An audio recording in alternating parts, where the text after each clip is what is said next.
So are you going to write me a fine? Do you want to search? What are you here for? Harassment or standard procedure?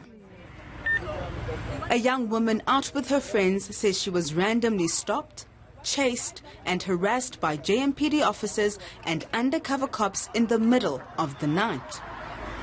The men in the unmarked vehicle jump out. The one is holding a rifle and they're yelling at us to get out of the car, get out of the car, get out of the car, get out of the car.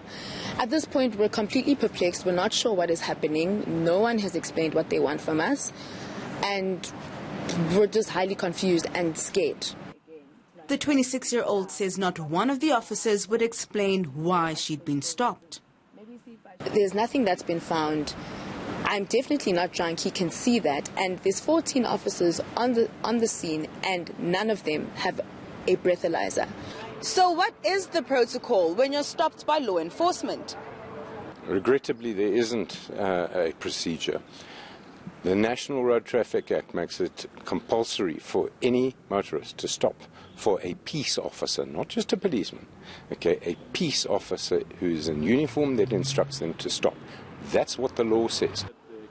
Meanwhile, the JMPD says their officials acted correctly. JMPD has already viewed the footage and the officers were only doing their job. The officers acted within the scope of their duty. Where there's suspicion, officers may stop any individual anywhere to do a search. I disagree highly. We shouldn't be tormented and harassed by civil servants as law-abiding citizens. It's impossible that everything that happened to me happened correctly.